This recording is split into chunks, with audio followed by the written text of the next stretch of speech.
자, 봅시다.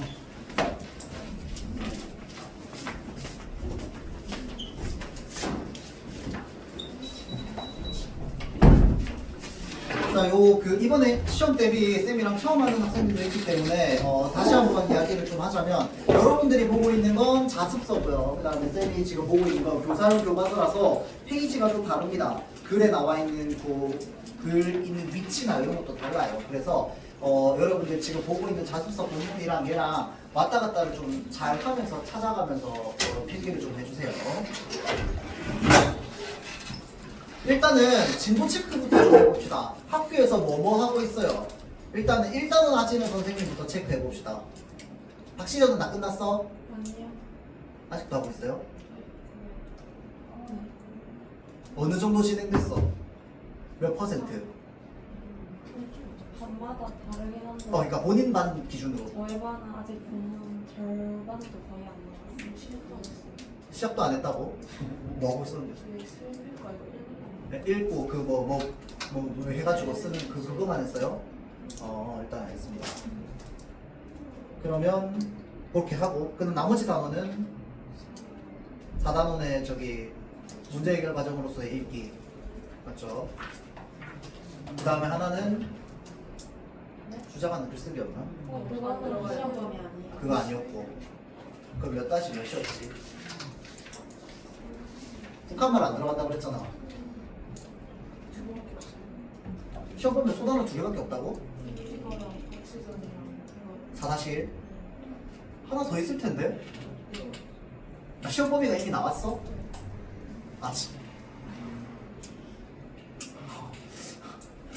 학교 애들 혹시 중간고사 잘 못 쳤어요? 애들이 어렵대? 중간고사? 76? 잘 쳤는데. 그러면 그냥 평이한데? 평이한 정도인데?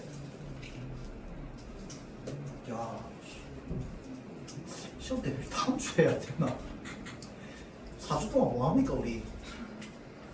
야, 너네 진짜 지루하겠다. 4주 동안 그러면 문제 해결 과정으로서 읽기 그냥 계속 문제 똑같은 거 계속 풀고, 박시전 그러니까 똑같은 거 계속 풀고 그렇게 해야 되겠네요.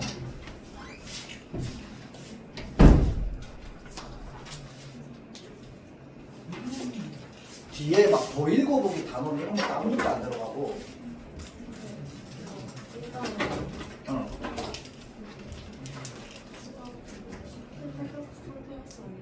일단은 안 들어가고. 4단원은 아마 선택학습이라 이렇게 따로 없을 거야. 나도 기억이 안 나는데 그거 물어봅시다. 그러면 4-1단원은 뭐 하고 있어요? 저거 블루오션 얘기 들어갔어 안 들어갔어? 그거 안 들어갔어. 그럼 첫 번째 지문만 들어갔어요? 첫 번째 지문 내용이 뭐였지? 고추의 역사. 그럼 고추의 역사는 다 끝났어? 고추의 역사 다 끝났다 손 반. 오케이, 그럼 다음 지문 들어가야 되겠네.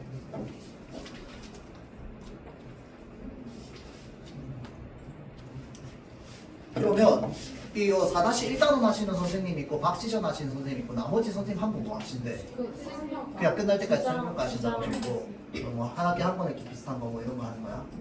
근데 그 한 학기에 한 번 읽기를 박시전. 그러니까 그럼 이걸로 했는데 그럼 그 수행평가는 또 하신다는 거야? 주장하는 글쓰기 수행평가 하시겠네? 알겠어요.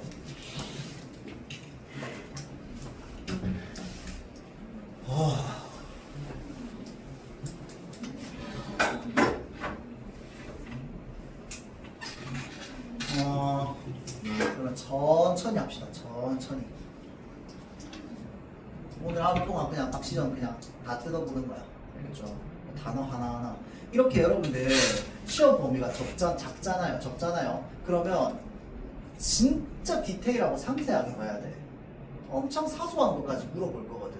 알겠죠? 심지어 단어, 혹시 이번에 단어 뜻 물어보겠다 선생님 안 하셨어? 네, 공부는 아직 안 나가서 그런 게 자체를 안 하셨어요. 오케이, 알겠어요. 여기 단어 뜻이나 이런 것도 물어볼 가능성이 있습니다. 알겠죠? 작년에 동백꽃이나 뭐 이런 것처럼. 자, 그래서 좀 디테일하게 하나하나 뜯어보면서 지문을 좀 살펴보도록 할게요. 아마 여러분들 따로 이제 수행평가 하듯이 이제 읽어보라고 했으니까 본문 내용을 확실하게 이해하고 있지 못하는 학생도 있을 수도 있어요. 뭐 물론 이제 평소에 뭐 고전 문학이나 이런 거 잘 읽는 학생들은 뭐 어렵지 않게 읽었을 거고요. 자, 일단은 넘어가 봅시다. 박시전 본문. 여러분들 요거는요 단원의 특징도 그렇게까지 딱히 없습니다. 이게 삶을 담은 문학이라서 결국은 우리가 이 단원과 관련해 가지고 생각해 볼 건 3밖에 없어요. 뭐냐면 이제 그때 시대, 그러니까 과거 사람들의 삶이죠. 그 과거 시대 사람들의 삶과 오늘날 시대들 오늘날 시대의 삶이 어떤 부분에서 다른지 이런 것들. 그렇죠? 그래서 과거의 삶과 현재의 삶을 뭐 하면서 읽을 수 있는 거 비교하면서 읽을 수 있다. 그게 이제 요 단원 이제 부분의 내용이죠.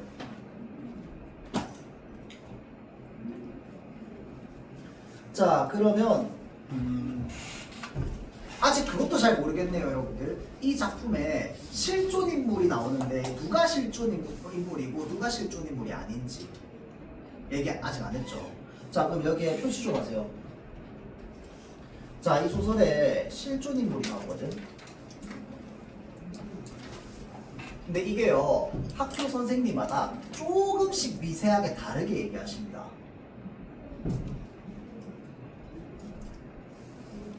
자, 요거는 쌤이 나중에 작품 다 읽고 나면 다시 한 번 더 이야기를 할 건데, 내가 이거를 표시해 놓은 이유가 뭐냐면요, 뭐 확인하라고, 학교 선생님 그 필기나 이런 것들 확인해야 됩니다.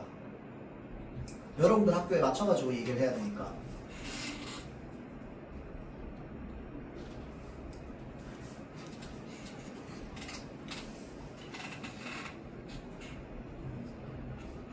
자, 볼게요. 앞부분의 줄거리부터. 자, 앞부분의 줄거리는 조선 인조 때 이상공의 아들 이시백은 어려서부터 매우 총명하고 용맹하여 그 이름을 널리 떨쳤답니다. 어느 날 박처사라고 되어 있는데 이 박처사가 박씨의 아버지입니다. 그리고 아마 여러분들 보고 있는 교재에 요거 있을 거예요. 과거 삶의 모습. 부모가 자식의 혼사를 결정합니다.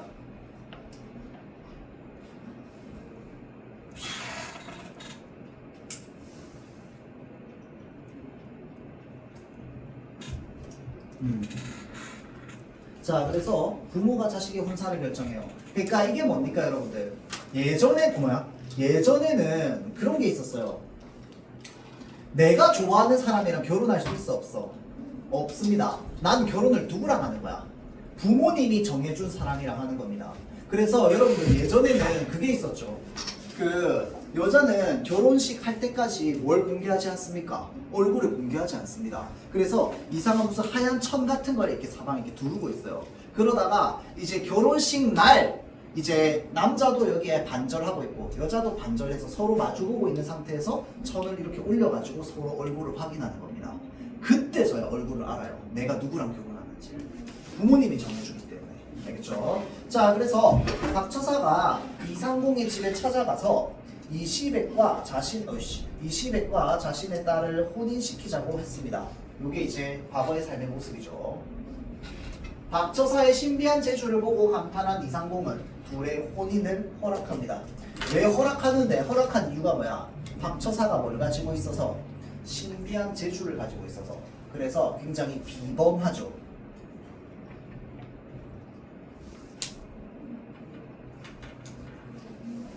여러분들 비범이 무슨 뜻입니까?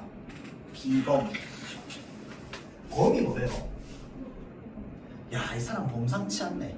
범상치 않다는 게 비범하다는 뜻이거든. 범이 뭔데? 범은 평범하다는 뜻입니다. 평범. 알겠죠? 그러면 비는 아닐 비자야. 그러면 연결하면 어떻게 돼요? 평범하지 않은 사람을 비범이라고 얘기하는 거야. 알겠죠? 비범하다, 평범하지 않나. 뛰어난 능력을 가지고 있기 때문입니다. 자, 그러나 박처사의 딸과 혼인한 이시백은 박씨의 용모가 천하의 박색임을 알고, 박색은요 우리 요즘 말로 하면은 그냥 못생긴 외모를 뜻합니다. 이게 왜 못생긴 거냐면 여러분들 이 색이 무슨 색자인지 아닙니까? 한자가 색자야. 색깔. 그런데 이게 색을 나타내기도 하지만 뭐도 나타내냐면 여성성을 나타내기도 합니다. 여성적인 거, 여성스러워. 그래서 색 이러면 뭔가 어떤 여성을 나타내는 거야. 근데 박은 뭐냐면요, 열다라는 뜻입니다. 아주 얇은 거 있잖아. 그래서 여성성이 얇은 거야. 그래서 여성적으로 외모가 뛰어나지 않은 것을 박색이라고 합니다. 알겠죠? 자, 그래서 박색임을 알고 박 씨를 대면조차 하지 않습니다. 자, 생각해봐봐. 그러면 안 되지만 20의 입장에서 결혼식 날 얼굴을 처음 봤다고. 처음 봤는데 너무 못생겼어. 그래서 20액이 외모를 가지고 뭐 하고 있는 거야? 지금 차별하고 있는 거죠. 그래서 너무 못생겼으니까 아내이지만 찾아가지 않은 겁니다. 알겠죠? 자, 그래서 20액은 박씨의 요모가 천하의 박색임을 알고 박씨를 대면조차 하지 않았다 이 말이 뭐야? 얼굴조차 마주치지 않았다 이 말이야. 박씨는 이상공에게 청하여 뜰에 피화당이라고 하는 조그만 집을 지었습니다. 그러니까 이게 무슨 말이야? 예전에는요, 똑같이 안 그려도 돼요. 그림 안 그려도 돼. 예전에는 대문이 이렇게 있어요. 그러면 사람이 이렇게 들어올 거 아니야. 그러면 옛날 집은 어떻게 생겼어요? 여기에 본체 있고, 옆에 사랑채 있고, 행랑채 있고, 이게 집이 여러 채로 이렇게 돼 있단 말이야. 그러니까 박 씨가 어디에다 집을 지어달라? 요 뒤에 뒷뜰에다가 조그만하게 집을 하나 지어달라고 했다고. 그래서 박 씨 부인은 어디서 지내는 거야? 요 뒤에서 지내는 거야. 그래서 여기 이름을 뭐라고 했다고? 피화당이라고 했다고. 피화당이 무슨 뜻일까요? 당은요, 집을 뜻하고요. 화는요, 화를 당하다 이 말이야. 피는 피하다 이 말이야. 그래서 화를 당하는 것을, 안 좋은 일을 당하는 것을 피하는 곳이다 라고 해서 피화당이라고 합니다. 그럼 여기서 말하는 안 좋은 일이 뭘까요? 두 사람이 서로 자꾸 마주치고 부딪히는 거야. 알겠죠? 얼굴을 대면하는 거. 그래서 그거를 이제 피하는 곳이다 라고 해서 피화당이라고 하는 조그마한 집을 짓고 여종 개화와 함께 지내는 상황입니다. 시절이 태평하고 농사는 풍년이 들어서, 시절 태평, 농사는 풍년. 그래서 우리가 이런 것들을 보고 뭐라고 얘기하느냐? 태평성대라고 얘기합니다.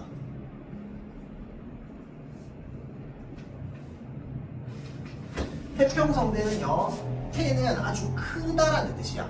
클 태자. 평은요, 평화롭다는 거야. 평평하다. 원래 한자로는 평평하다는 건데 이 평평하다는 게 평화롭다는 뜻도 있거든. 자, 그래서 평화롭고요. 성은요, 굉장히 성스럽다 이 말입니다. 배는 시대를 말해요. 그래서 이제 아주 큰 평화가 찾아온 성스러운 시대. 태평성대가 찾아오려면 어떻게 해야 될까요? 이거 여러분들 우리 고전문학 많이 했던 사람들은 알 수도 있는데, 태평성대가 찾아오려면 전제 조건이 있습니다. 뭐가 전제 조건일까요? 태평성대는 누구 듣기 좋은 말일까요? 민경, 누구 듣기 좋은 말일까? 왕. 자, 그러면 왕이 왜 태평성대를 듣기 좋아할까요? 왜 그럴까? 나연아, 왜 그럴까요? 나라를 정치를 잘해서 그렇습니다. 알겠죠? 자, 그래서 기본적으로 태평성대가 찾아오려면 어떻게 해야 돼? 임금이 좋은 정치를 떨쳐야지 평화가 찾아온다고 생각했던 게 그때 당시의 사고관이야. 자, 그래서 태평성대의 상황입니다. 백성들의 삶이 더욱 편안해졌어요. 그래서 태평성대 할 때 성이 뭐냐면, 왜 신하가 임금께 성은이 만극하옵니다 라고 얘기하잖아. 그 성은이 임금의 은혜를 뜻하거든. 그 성입니다. 알겠죠? 어서오세요. 저기 하윤이 저거 있어요? 자습성? 네. 오케이. 좀만 기다렸다 갑시다. 앉으세요. 아무튼.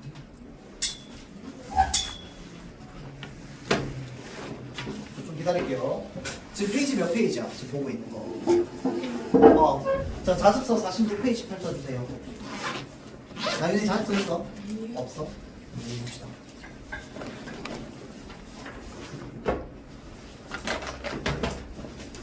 지금 프린트로 보는 건, 프린트는 34페이지입니다. 프린트는 34페이지.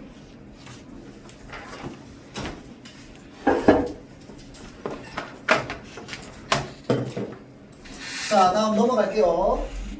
자, 이때 나라에서는 인재를 구하고자 과거를 열었는데, 과거 시험이죠.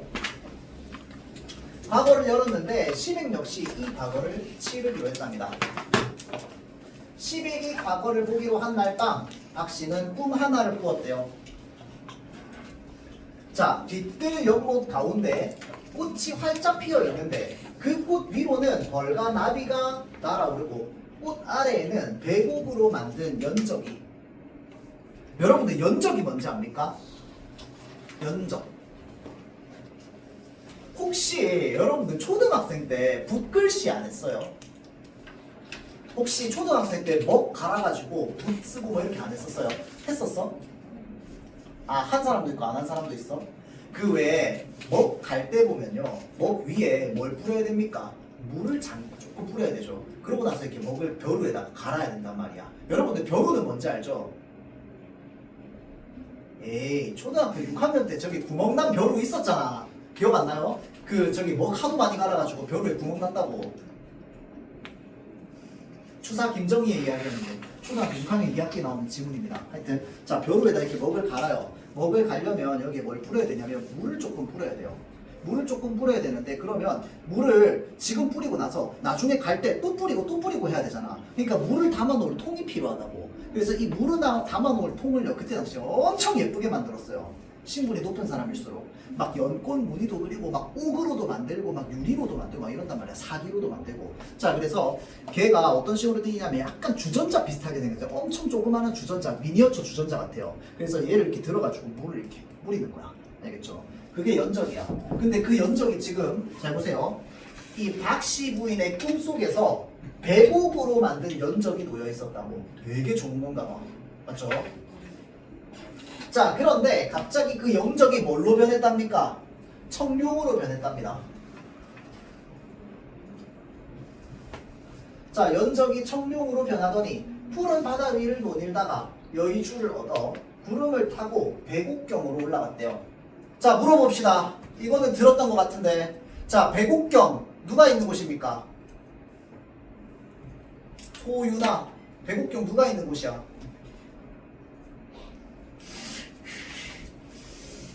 소민아, 누가 있는 곳이야? 보고 얘기했지 이거. 아니야? 진짜야? 알겠습니다. 자, 배곡경은 누가 있는 곳이야? 옥황상제가 있는 곳입니다. 자, 그래서 이 옥황상제가 살고 있는 세계를 무슨 세계라고 한다고 했어요?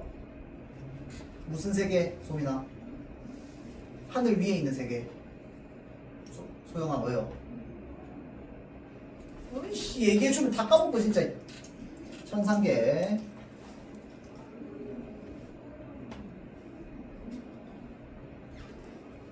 배곡경으로 올라갔답니다. 아, 물론 이 정도까지 지금 시험 칠 때 몰라도 돼요, 여러분들. 내가 지금 이거 부연 설명하는 건 왜 하냐면 일단 첫 번째로 시간이 너무 많이 남았어요. 오늘 할 게 박시점밖에 없어서 하나하나 다 풀어서 얘기할 거야. 그리고 두 번째는 아니 고등학교 올라가면 너무 많이 나오는데 나랑 수업 때 했잖아. 그래서 얘기하는 거야. 알겠죠? 자, 그래서 이 배곡경은 옥황상제가 사는 곳입니다. 그러니까 지금 박씨가 꿈속에서 뭘 본 거야? 연못 위에 연적이 하나 둥둥 떠 있는데 얘가 갑자기 뭘로 변해? 청룡으로 와 변해가지고 하늘 위로 올라갔다고. 알겠죠? 자, 놀란 박씨가 잠에서 깨어나니 한바탕 꿈이었답니다. 다음, 잠에서 깨어난 박씨는 더 이상 잠을 이루지 못하고 이런저런 생각에 잠겨 있었대요. 어느덧 동방이 밝아오는 것을 보고, 그게 뭐야? 지금 해가 뜨고 있는 거죠. 자, 동쪽 방향이 밝아온다고 하는 거거든. 동쪽 방향이 밝아온다라고 하는 건 해가 뜨고 있다 이 말이죠. 박씨는 급히 밖으로 나왔대요. 잘 보세요. 연못에 다가가니 과연 꽃 아래에 뭐가 있었어? 실제로 연적이 있었답니다.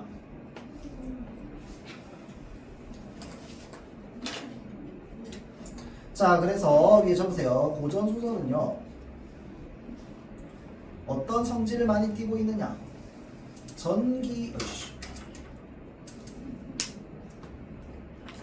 전기적 성격을 많이 띠고 있습니다. 전기적이라는 게 무슨 말이야? 전기적.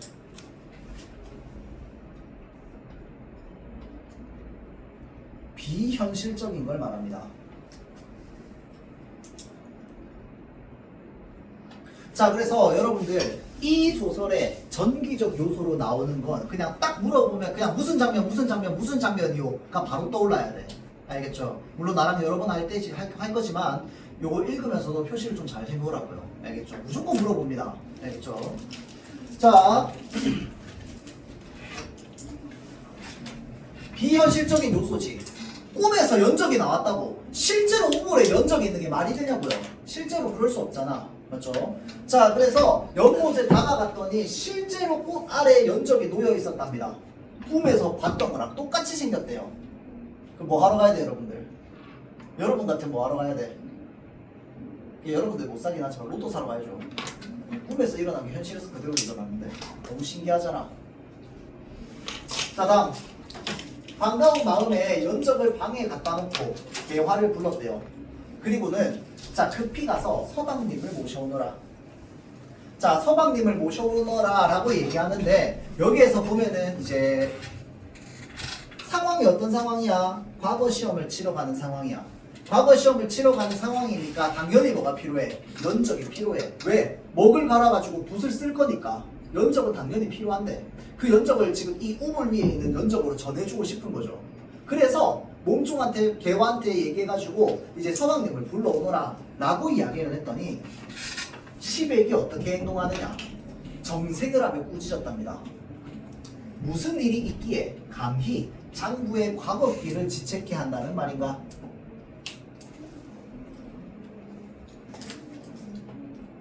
자, 여기에서 과거 무엇 중심의 사회?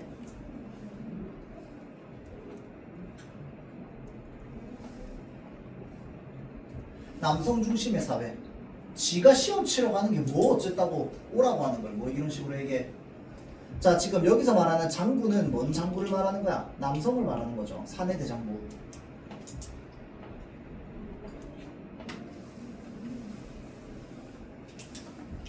자, 추상같이 고함을 지르니 추는요 가을 추자에다가 상은 서리상자입니다. 얘도 여러분들 이 서리상자 한자는요 고등학교 올라가면 좀 알아줘야 돼요. 보자마자 아 이거 서리 얘기하는 거네. 가을설인데 왜 가을설이라고 얘기하냐면 서리가 가을부터 끼기 시작하거든요. 여름 지나고 가을부터. 알겠죠? 그럼 그때부터 이제 딱 우리가 뭘 느낄까요? 날씨가 추워졌다를 느낍니다. 일교차가 심할 때 서리가 잘 끼거든요. 알겠죠? 자, 그래서 가을서리 같이 고함을 지르니 라고 얘기하는 건 엄청 무시무시하게 고함을 질렀다 이 말이야. 벌벌 떨리게. 알겠죠? 자, 개화가 무한한 마음으로 돌아와 박씨에게 그 말을 전했대요. 잠깐만 들어오시면 좋은 일이 있을 것이니 한 번의 수고를 아끼지 마시라 전해라. 자, 시백은 그 말을 듣고 더욱 크게 화를 냈대요. 그러면서 잘 보세요. 여기에 뭐라고 적혀있어? 요망한 계집이 장부의 과거기를 말리다니 이런 당돌한 일이 어디 있겠는가. 자, 그래서 아까 쌤이 남성 중심의 사회라고 얘기했잖아. 그래서 그게 우리가 뭐라고 이야기를 하냐면 남존여비의 사회상이라고 얘기합니다. 남존여비. 그러면 남존이 뭘까요? 남성은 존귀하다라는 말입니다. 존귀하다. 여성은 뭔데요? 비천하다 이 말입니다. 그래서 남성은 존귀하고 여성은 비천하다라고 해서 남존여비의 사회상이라고 해요. 그러니까 지가 시험 치러 가는 게 뭐라고? 남성이 자기가 시험을 치러 가고 있는데 여성이 말을 걸었다라는 것에 대해서 굉장히 불쾌해하고 있는 상황이지. 그렇죠? 자, 그래서 당시 여성은 어떻게 살아가고 있었다? 억압적으로 살아가고 있었다.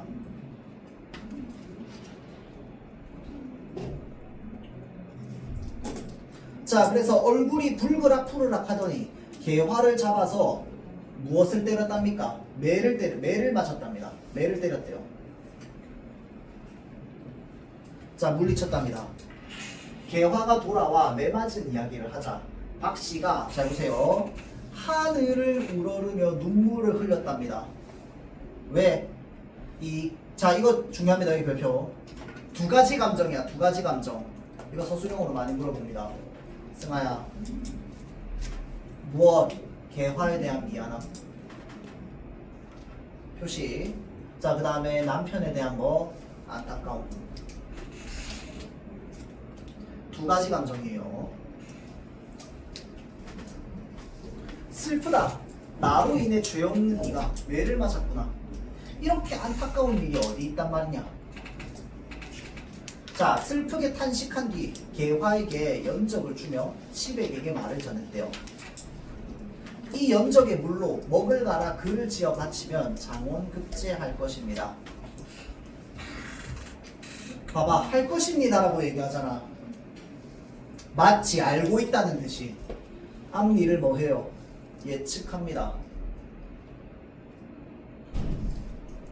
박 씨의 비범한 능력. 자, 박 씨가 있고요. 박 씨 부인이죠. 박 씨 부인. 그 다음에 박 처사가 있습니다.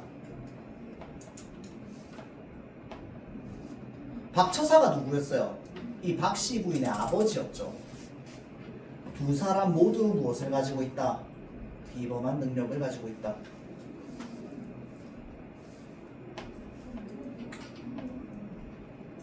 자, 평범하지 않은 능력을 가지고 있습니다.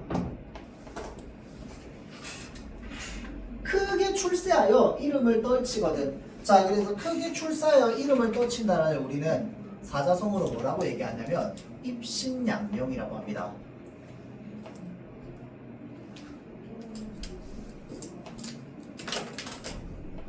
자, 입신양명이 뭐냐면요. 입은 설립자입니다. 서있다. 서있다. 알겠죠? 신은 몸신자고요.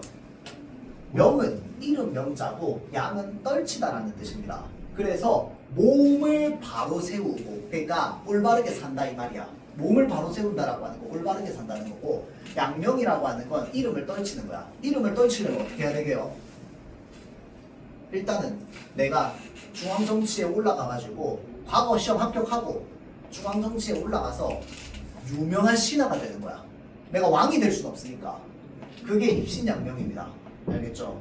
비슷한 말로 뭐가 있냐면요, 여러분들 알아두세요. 공명. 이건 시험에는 안 나옵니다. 고등학교 올라가서. 공명은 뭐냐면요, 공을 세우고 명은 이름을 알리다 이 말이야. 공을 세우는 게 뭔데? 이순신 장군처럼 공을 세우거나, 또는 이 나라의 어떤 정치와 관련해서 중요한 어떤 정책을 막 마련해가지고 공을 세우거나 뭐 이런 것들이죠. 자, 그래서 크게 출세하여 이름을 떨치거든 부모님께 영화를 보이고, 영화는요 지금 몸이 기하게 되어 이름의 세상에 빛남입니다. 그래서 이 영은요 어떤 말로도 쓰냐면 영예롭다라는 말로도 씁니다. 영예로움.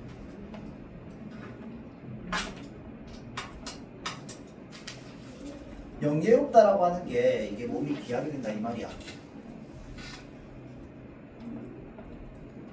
자, 한자어 많이 나오니까 요거 하면서 많이 공부하세요. 실제로 여러분들 이거 너네 교과서 이거 쓰고 있는 박시전 열심히 공부해놓고 나중에 고등학교 올라가면 생각보다 여기에 나오는 단어들이 저기 모의고사나 이런 데 많이 나옵니다. 알겠죠? 그래서 알아놓으면 좋아요. 자, 다시 돌아와서요. 부모님께 영화를 보이고 가문을 빛내십시오. 그때 당시에는 내가 훌륭한 사람이 돼야 되는 이유가 뭔지 압니까? 우리 집안을 널리 떨치기 위함입니다. 나 예를 들어서 광주 도시야. 내가 훌륭한 일을 하잖아요. 그럼 나만 좋아지는 게 아닙니다. 누가 좋아지는데? 우리 광주도시 모든 집안이 좋아지는 거야. 내가 이 가문을 밝히는 거야. 훌륭한 일을 한다는 건.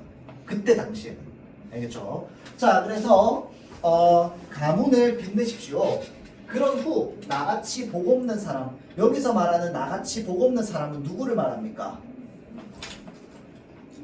박 씨를 말합니다. 자, 이름난 집안에 아름다운 여자를 얻어서 평생 사십시오. 이게 무슨 말인데? 그때는 남자가 결혼을 2번 하는 게 가능했다, 불가능했다? 가능했어요. 부인을 여러 명 두는 게 가능합니다. 자, 그러니까 지금 일단 첫 번째 부인은 누구야? 무조건 나야, 박 씨가.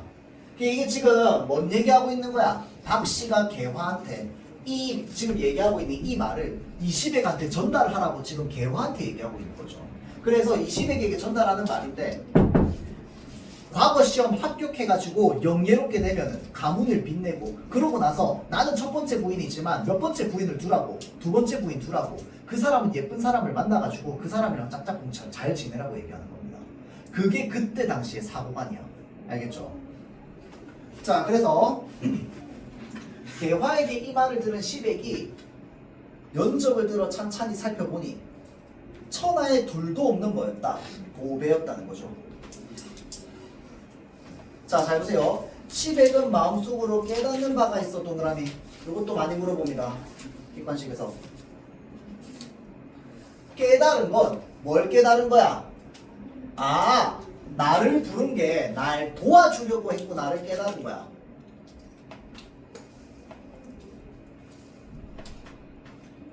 자습서에 없을 수도 있어요. 근데 이게 중요한 게 아니고 뭐가 중요하냐면 여기 자습서도 그런데 옆에 보면 요 날개 질문이 있을 거야. 날개 질문. 여기 찾아가세요. 여기에서 뭐에 밑줄 끊느냐? 미안함에 밑줄 끊을 겁니다. 뭘 느꼈다? 진심을 헤아리지 못한 것에 대해서 미안함을 느꼈다는 거죠. 그래서 여기에 마음속으로 깨닫는 바가 있어라고 할 때 이 감정이 어떤 감정? 아, 전하고자 하는 바를 내가 알아주지 못한 것에 대한 미안함을 느꼈을 것이다 라는 겁니다. 되겠죠? 자, 다음 넘어가서 이미 지난 일은 어쩔 수가 없으니 부인의 넓은 아량으로 다 풀어버리시오. 태평한 시절을 만나 평생 함께하기를 바랍니다. 자, 그러면 요게 지금 무슨 표현이야? 나 당신이 나에게 해준 이 말 100% 이해했다. 고맙다. 이런 뜻이죠. 그래서 시백은 연적을 품에 안고 과거장으로 들어가 글재가 내리기를 기다렸답니다. 이게 무슨 상황이야 여러분들? 과거 시험 그때 당시의 모습 어때요? 과거 시험을 이렇게 딱 치러 가. 그러면 시험장에 딱 들어가죠. 그러면 내 자리가 이렇게 딱 있어요. 그 옆에 이제 칸방이 쳐져 있고. 그래서 내 자리에 딱 가면은 저 앞에서 뭘 내립니까? 글재를 쫙 내립니다. 무슨 백일장처럼. 글 주제는 그날 공개되는 거야. 그러면 이 공개된 주제가 바로 글재입니다. 그래서 이 글재에 맞춰가지고 글 한 편을 쫙 써야 되죠. 그게 그때 당시 과거 시험이었습니다. 알겠죠? 자, 그래서 글자가 내리기를 기다렸는데 잠시 후 잘 보세요. 강구 문동요라고 하는 글자가 내려졌답니다. 자, 그래서 강구의 문동요라고 하면 옆에 뜻이 나와 있는데 무슨 뜻이냐면 번화한 거리에서 아이들의 노래를 듣다라는 뜻입니다. 그러면 애들이 노래를 왜 부르는데? 너무 평화로워서, 태평성대라서.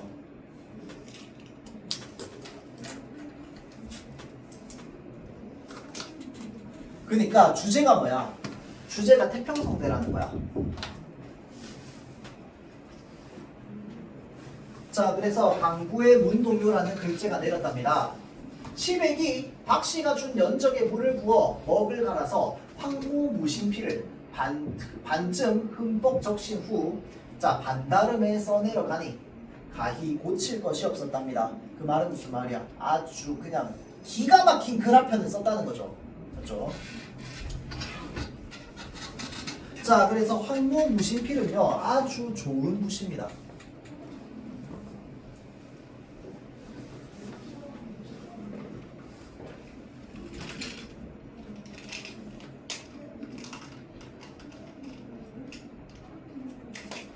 자, 제일 먼저 글을 받치고 방이 내리기를 기다렸대요.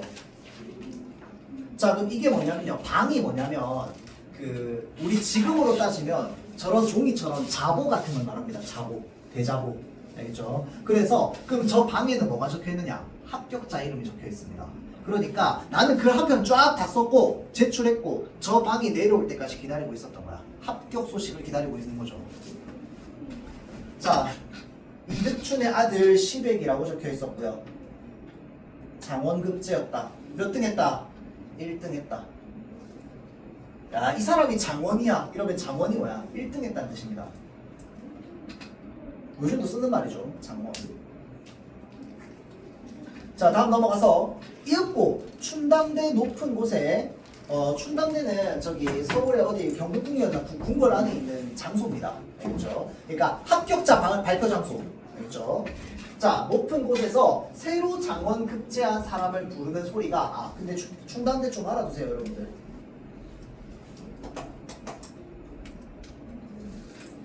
과거 시험 실시 그리고 합격자 발표 장소입니다. 네, 이 얘기 해도 여러분들 3년 뒤에 지나면 까먹겠지만 올해 수능 특강에 고3 수능 특강에 춘당대라는 표현이 되게 많이 나왔어요. 그 과거 합격한 선비들 욕하는 시조가 있거든. 자, 춘당대라고 하면 그냥 과거 시험 딱 생각하면 됩니다. 알겠죠? 이윽고 춘당대 높은 곳에서 새로 장원 급제한 사람을 부르는 소리가 장안을 진동했대요. 장안은요, 여러분들 서울이라는 뜻입니다. 원래 장안은 저기 중국의 수도를 말하는데 우리나라에 중국의 수도가 없기 때문에 우리나라의 수도를 말하는 거야. 알겠죠? 고려시대 때 장안이라고 하면 어디야?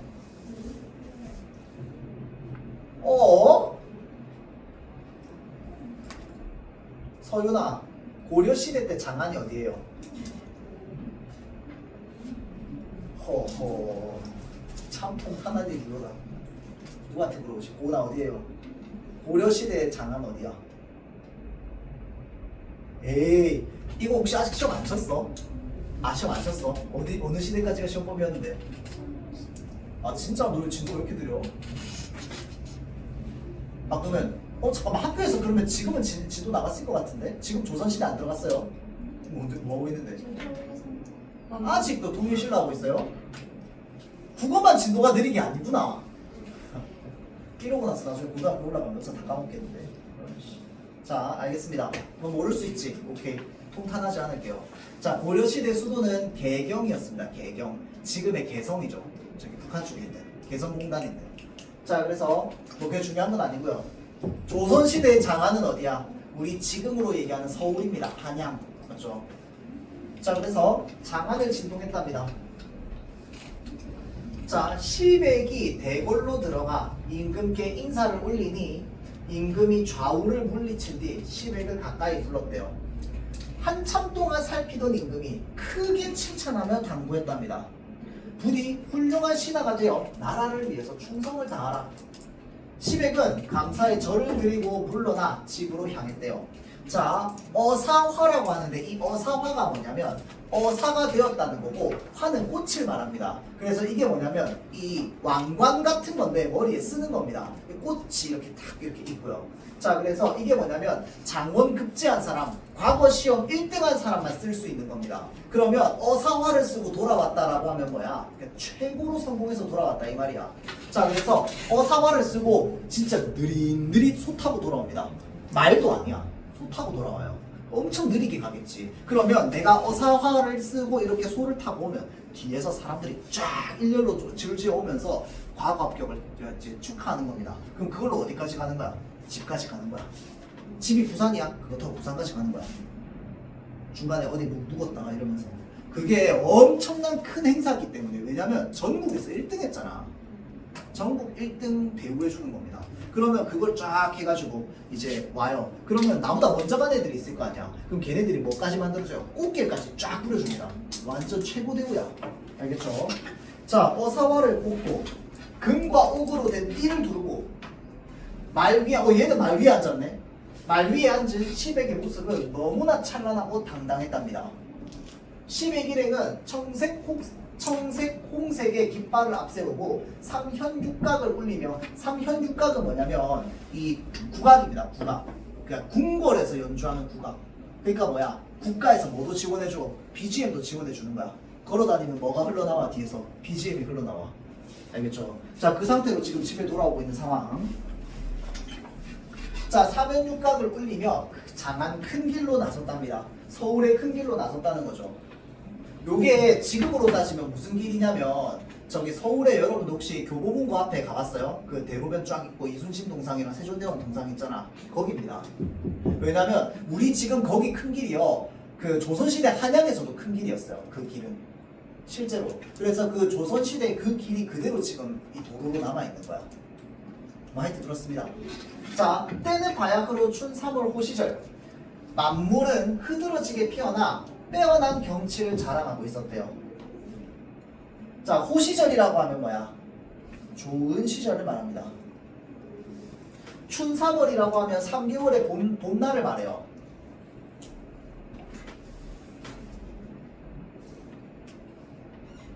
자, 소년급제한 110액의 옷같은 얼굴은 아름다운 봄경치와 어우러져서, 자, 잘 보세요. 하늘나라에 마치 무엇과 같았다? 신선과 같았다.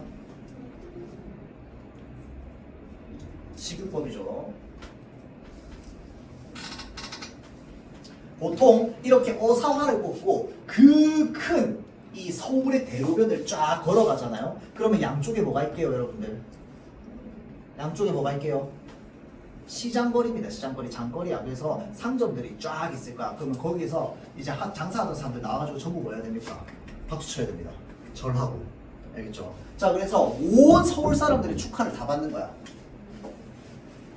칭찬하는 말이 거리거리에 흘러넘쳤답니다. 집에 돌아와서는 다시 풍악을 갖추고 무엇을 열었어? 잔치를 열어야 됩니다. 파티해야 돼요.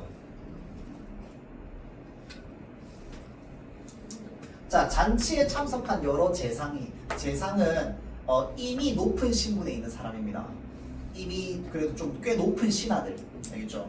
이제 재상이 너도 나도 상공에게 축하 인사를 드렸고 상공도 술잔을 돌리며 마음껏 즐거움을 누렸답니다. 이윽고 날이 저물어 파연곡 소리가 울리고, 파연이라고 하면 뭐야? 파하다는 게 무슨 말이야? 파하다. 파하다. 나 학교 파했어. 이게 뭐야? 이런 말 요즘 안 쓰죠? 학교 파했어. 이게 뭐야? 파하다. 끝났다는 얘기입니다. 알겠죠? 근데 연은 뭐야? 연주, 그러니까 연회를 말하죠. 연회. 잔치. 잔치가 끝남을 알리는 노래라고 해서 파연곡이라고 합니다. 알겠죠? 자, 그래서 잔치가 끝났다는 노래 소리가 울려 퍼지고 손님들은 모두 어디로 갔대요? 집으로 갔대요.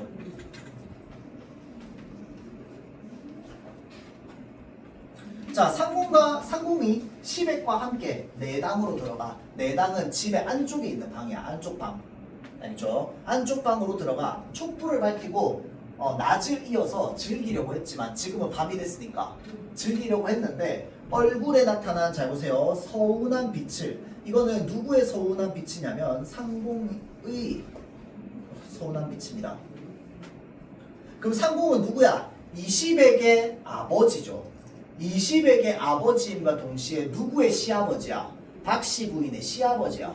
맞죠? 자, 서운한 빛을 감출 수는 없었답니다. 그럼 왜 서운했느냐? 박씨 부인이 잔치 동안 한 번도 얼굴을 안 들이밀었거든. 왜 잔치 동안 한 번도 안 나왔어요? 얼굴이 너무 못생겨서 내가 나가면 남편에게 해가 될까봐 일부러 다른 사람들에게 자신의 얼굴을 보여주지 않은 겁니다. 자, 그래서 얼굴 못난 며느리가 손님 보기를 부끄러워하여 피화당에서 나오지 않았기 때문이었대요. 상공이 서운해하는 모습을 본 부인이, 여기에 나오는 부인은요, 여러분들 누구의 부인이냐면 상공의 부인입니다. 그래서 누구의 어머니? 이시백의 어머니,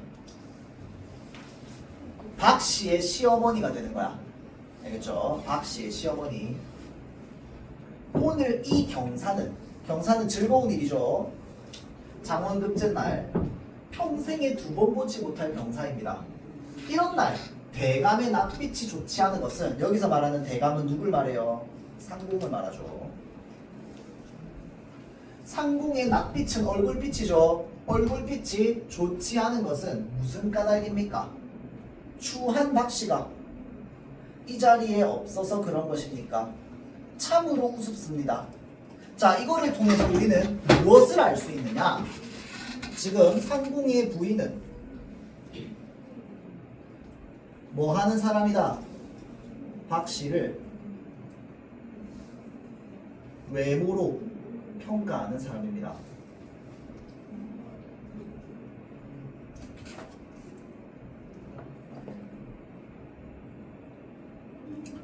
자, 상공은 즉시 얼굴빛을 고치고 엄숙하게 말했습니다. 부인의 소견이 아무리 얕고 짧다고 한들 어찌 그렇게 가벼운 말을 하시오? 그럼 여기서 말하는 가벼운 말이 무슨 말을 말하는 거야? 요 위에 있는 말을 말하는 거야. 외모로 평가하는 거. 며느리의 신통한 재주는 옛날 제갈공명의 부인 황씨를 누를 것이오. 제갈공명은 저기 뭐냐, 삼국지에 나오는 가장 똑똑한 인물이죠. 가장 똑똑한 인물. 뛰어난 덕행은 주나라의 임사에 비할 것이오. 자, 우리 가문의 과분한 며느리이거늘 다만 생김새만 보고, 자, 잘 보세요. 우리 가문에 뭐라고 얘기합니까? 과분하다고 얘기합니다. 이 며느리가 시아버지의 사랑을 듬뿍 받고 있죠. 부인은 다만 생김새만 보고 속에 품은 재주는 생각하지 않으시니 그저 답답할 따름이요.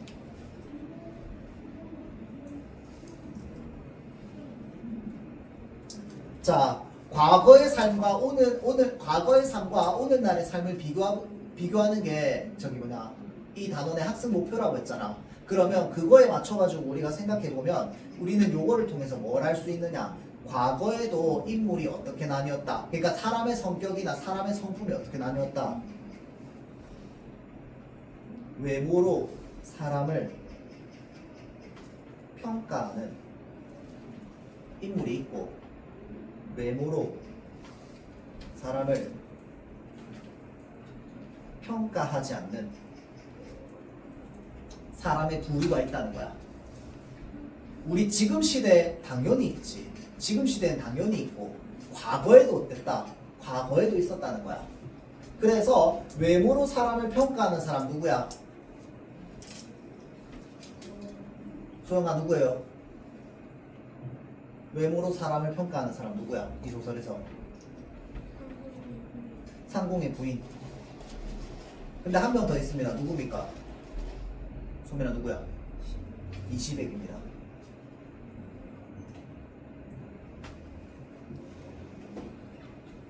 자, 다음 외모로 사람을 평가하지 않는 사람이 있었어요. 누구야?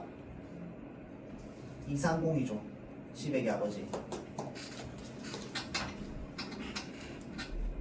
자, 그래서 오늘날도 그러하지만 과거에도 이제 사람을 외모로 평가하는 사람과 평가하지 않는 사람의 부류가 나뉘었다는 거야. 알겠죠? 자, 다음 넘어가서요. 그간 서방님은 부인께 다음 여기서부터 박씨 곁에는 개화만이 남아서, 개화가 몸종이죠. 개화만이 남아서 잔치에 참여하지 못하고 적막한 초당은 조그마한 초가집을 말해요. 그러니까 여기에 있는 초당이 뭐야? 아까 이야기했던 비화당이지. 앉아있는 박씨를 위로했답니다. 그간 서방님은 한 번도 부인께 정을 주지 않으셨고, 대부인, 여기서 대부인은 여기 그 상공의 부인을 말해요. 시어머니죠. 대부인의 박대마저심에 이렇게 밤낮으로 홀로 지내고 계십니다. 집안의 대소사에 참여하지 못할 뿐만 아니라, 대소사는 크고 작은 일을 말하죠. 클 대자 작을 소자 일사자. 알겠죠? 자, 오늘같이 기쁜 날에도 독수공방하고 있으니, 독수공방이 무슨 말이야? 독수는 혼자라는 뜻입니다. 독이 이제 뭐 독립적이다, 단독적이다, 뭐 고독하다 할 때 독자. 그 다음에 공방이라고 하는 건 비어있는 방을 말합니다. 그러니까 빈 방에 혼자 있는 상태를 독수공방이라고 하는 거야. 알겠죠? 자, 독수공방만 하고 계시니 곁에서 지켜보는 소인조차도 슬픔을 이길 수 없을 듯합니다. 라고 해서 너무 슬프다고. 그런데 이 소인이 지금 누구를 말하는 거야? 개화 본인을 말하는 거죠. 그래서 우리 옛날에 조선시대 때 소인은 어떤 품사로 쓰인 겁니까? 자기를 가리키는 제귀대명사로 쓰이는 겁니다. 제귀대명사. 알겠죠? 자, 사람의 길흉화복은, 길흉화복이 뭔데?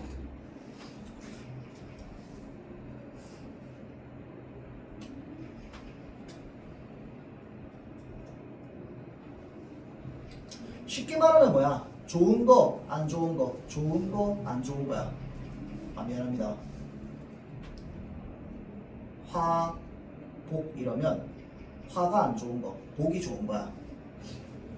야, 나 지금 기운이 너무 길해. 길하다. 라고 하는 게 뭔데? 운수가 매우 좋을 것 같은 느낌이야. 그거를 길하다라고 얘기합니다. 앞으로 미래가 창창할 것 같은 느낌. 길. 흉하다는 게 뭐야? 나 기분이 너무 흉해 지금. 불행한, 그러니까 뭔가 불운한 일이 일어날 것 같은 느낌이죠. 그래서 이런 것들을 흉하다라고 얘기하고, 화는 뭐예요? 화를 입는다. 혹시 예전에 나랑 복선 화음록 했던 거 기억납니까? 며느리가 며느리답지 못하면 화를 입는다고. 그게 안 돼요. 음탕한 짓을 하면 화를 입는다 라고 해서 화는 안 좋은 일을 겪는 걸 말하죠. 복은 뭡니까? 좋은 일이 생기는 게 복이죠. 자, 그래서 좋은 거, 안 좋은 거, 안 좋은 거, 좋은 거. 자, 인간에게 있어서 일어나는 좋은 일과 안 좋은 일을 말합니다. 알겠죠? 길흉화복은 하늘에 달린 것이라. 별표. 자, 생각해보세요. 여러분들 조선시대 사람이야. 길흉화복은 좋은 일과 안 좋은 일이잖아.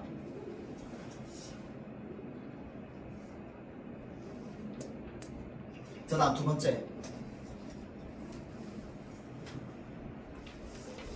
조선시대 사람이야, 여러분들 전부 다. 예를 들어서 하늘의 뜻을 거스를 수 있다, 없다? 없다. 자, 나에게 생기는 좋은 일과 안 좋은 일을 내가 거스를 수 있다, 없다? 없다. 내가 바꿀 수 있다, 없다? 없다.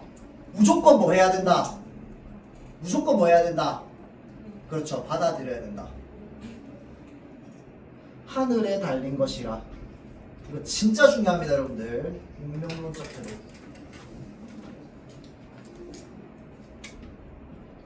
자, 거짓말 안 하고 오늘 쌤이 지금 2학년 언니들 수업 몇 개 했는데 운명론적 태도 지금 오늘 10번째 얘기하는 것 같아요. 문학 작품에 정말 많이 나옵니다. 알겠죠? 하늘의 뜻은 옛날 사람의 기준으로 바꿀 수 있다, 없다? 없습니다. 신의 뜻이라고 해서 그때 당시에 신을 조물주라고 했거든요. 조물주의 뜻을 거스를 수 있다, 없다? 없다. 그러면 이 운명론적 태도는 반드시 뭐 해야 되는 태도인 거야? 받아들여야만 하는 태도입니다. 알겠죠?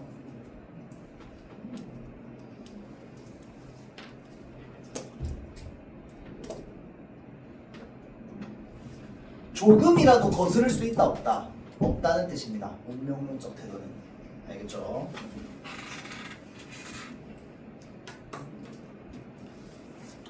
자, 그래서 받아들여야 된다는 거랑 좀 비슷한 뜻이 있어요. 비슷한 뜻을 가지고 있는 단어가 있어요. 유사한 뜻을 가지고 있는 태도가 뭐냐면요. 체념적 태도, 수능적 태도. 얘네도 전부 받아들인다는 뜻입니다. 문학작품 안에서 이런 말이 나오면. 쌤, 체념은 포기 아니에요? 우리가 일반적으로 일상생활을 쓸 때는 포기한다라는 말로 쓰는데, 포기하면 생각해봐봐. 내가 뭔가를 하기를 포기한다라고 하는 건 어떠한 상황이 일어나도 내가 다 받아들이겠다라는 말이랑 똑같은 거거든. 그래서 체념적 태도가 드러난다라고 하면 뭐냐면 그냥 오케이 받아들일게. 이게 체념적 태도입니다. 알겠죠? 그러니까 예를 들어서 내가 사랑하는 사람이 있어요. 사랑하는 사람이 있는데 사랑하는 사람이 죽었어. 세상에 없어. 이제 없어졌어. 그런데 내가 처음에 죽었다는 사실을 받아들이지 못해. 마치 세상에 살아있는 것처럼 살아. 그러면 이거는 체념적 태도야? 아니야. 받아들이지 못한 거야. 그런데 마침내 내가 깨달았어. 아, 그래. 내가 사랑하는 사람은 이제 세상에 없구나. 라고 하는 게 뭐냐면 체념적 태도입니다. 이제 세상에 존재하지 않는다는 걸 깨닫고 받아들이는 거야. 그래서 이런 것들을 우리가 체념적 태도라고 합니다. 알겠죠? 체념적 태도는 일단 기본적으로 내가 싫어하는 상황인데 내가 끝까지 견디고 버티다가 마침내 받아들이는 거야. 그런 것들을 우리가 체념적 태도라고 합니다. 알겠죠? 그것보다 더 강력한 게 뭔데? 운명론적 태도야. 얘는 안 받아들이는 거 없어. 무조건 받아들여야 돼. 운명이기 때문에. 알겠죠? 옛날 사람 기준으로. 자, 그래서 하늘에 달린 것이라 이런 것들이 이제 운명론적 가치관, 운명론적인 태도. 그래서 뒤에 뭐라고 적혀 있어? 인력으로는 어찌할 수 없다. 여기서 말하는 인력은 무슨 힘을 말하는 거야? 사람의 힘을 말하는 거죠. 사람의 힘으로는 어찌할 수 없다. 그러기에 자, 여기까지 끊고요. 탕왕은부터는 다음 시간에 봅시다. 알겠죠? 자, 10분 쉬었다 볼게요. 엄청 천천히 하고 있는데 하나하나 모든 단어, 모든 글자 모르는 거 없이 좀 다 읽었으면 좋겠어요. 시험 문제 디테일하게 나올 수 있기 때문에. 알겠죠?